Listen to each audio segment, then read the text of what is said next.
Bajó el vidrio oscuro y desde allí puso fin a la vida de un policía. A partir de ese momento, su nombre se volvió el sinónimo del miedo entre la población, aunque su vida delictiva había comenzado años atrás. Santos Jiménez, el hombre de las fugas y la muerte. Soy Ezequiel Serres y esta es una historia de la realidad. El 30 de septiembre de 1998 para el policía Zacarías Soto y su compañero Eugenio Pérez Vilca era una noche normal de patrullaje, de control en la rotonda de Warnes en Santa Cruz. Allí estaban revisando los documentos de un motociclista que había sido sorprendido junto a su corteja exponiendo su amor.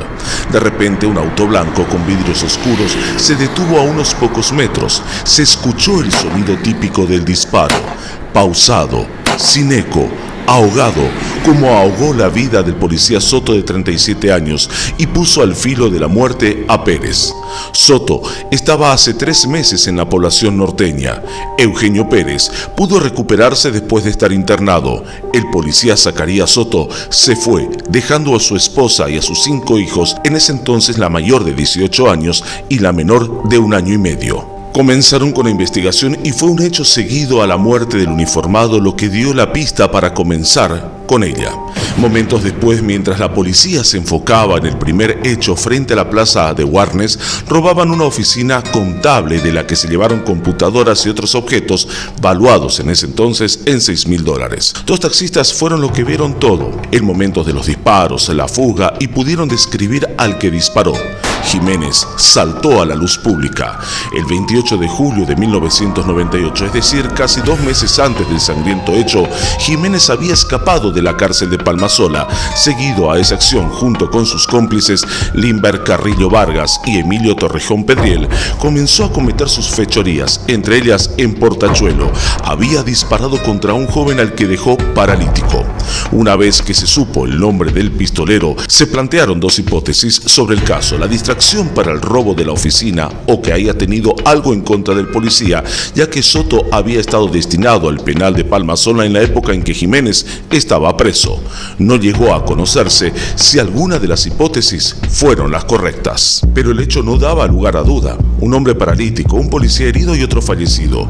Los pedidos de justicia se mezclaban con el llanto y con el dolor en el velorio. En las calles se hablaba del peligroso Santos Jiménez y el patrullaje se incrementó, no solo en la capital cruceña, sino en las poblaciones del norte por donde podría estar escondiéndose.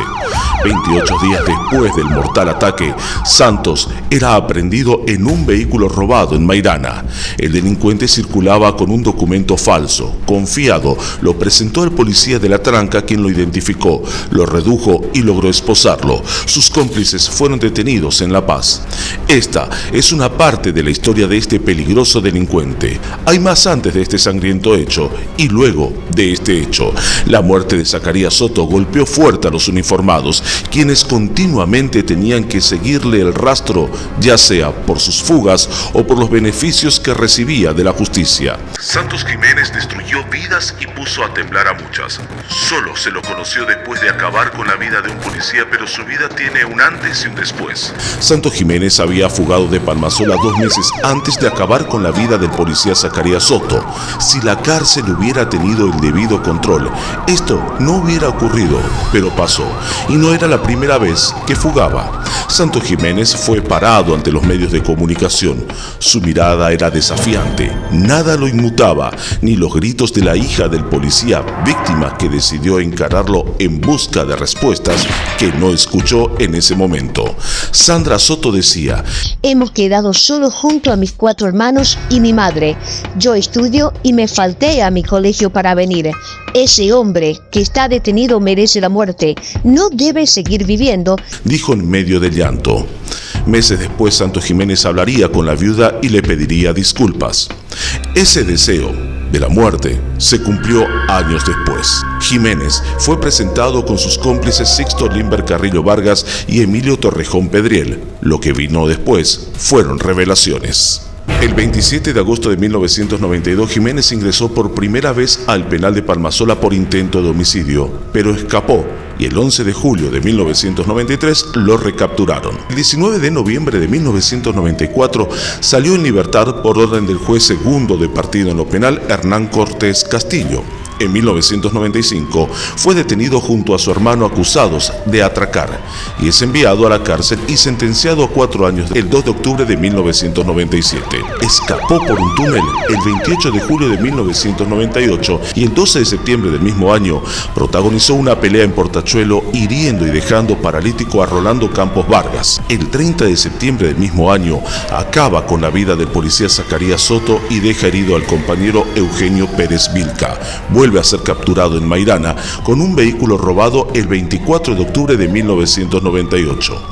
En marzo del 2000, la justicia nuevamente le llegó junto a sus cómplices. El juez quinto de partido en lo penal, Ademar Fernández Ripalda, decidió: Santos Jiménez recibió la pena máxima de 30 años de cárcel, Lorgio Emilio Torrejón Pedriel y Limber Carrillo Vargas a 10 años por complicidad.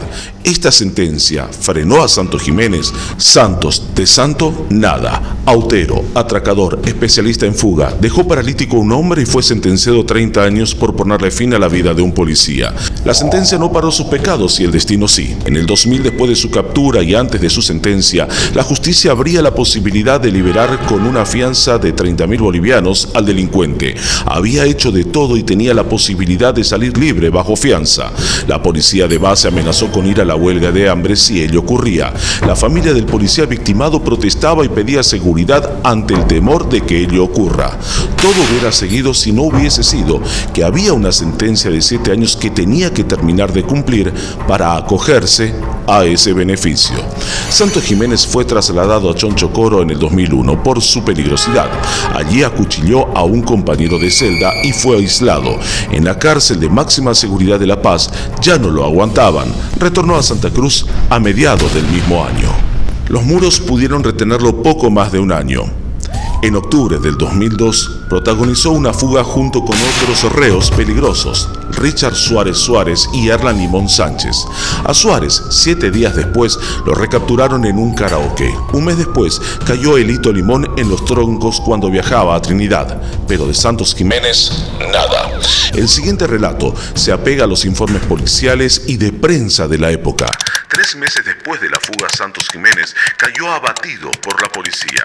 Antes de ello, agentes de DIPROVE habían podido ubicarlo y el delincuente se enfrentó a tiros, hiriendo al policía Marcos Castrillo. Desde ese momento, los agentes de DIPROVE, inteligencia y grupos especiales no tuvieron descanso hasta que el día sábado 4 de enero de 2002 recibieron una llamada desde una propiedad ubicada a 1 kilómetro de Río Grande que daba cuenta que después de ser arrestado, Jiménez había logrado escapar e internarse en el monte. Los grupos especiales se lo encontraron en Puerto Pacay, a la orilla del río, en donde abrió fuego, intentando darse a la fuga nuevamente, pero cayó con 3 impactos. De esa forma, uno de los delincuentes más peligrosos que había causado tanto dolor y temor llegaba a su fin. ¿Qué sucede cuando la justicia parece insuficiente para detener a un criminal reincidente? ¿Y cómo se enfrenta a la sociedad a la violencia que surge de esa impunidad? ¿Hasta qué punto la violencia y el crimen pueden ser detenidos solo por la ley? ¿O es el destino el que finalmente pone fin a las vidas marcadas por el delito? Escríbeme que te leo y seguime para más historias de la realidad.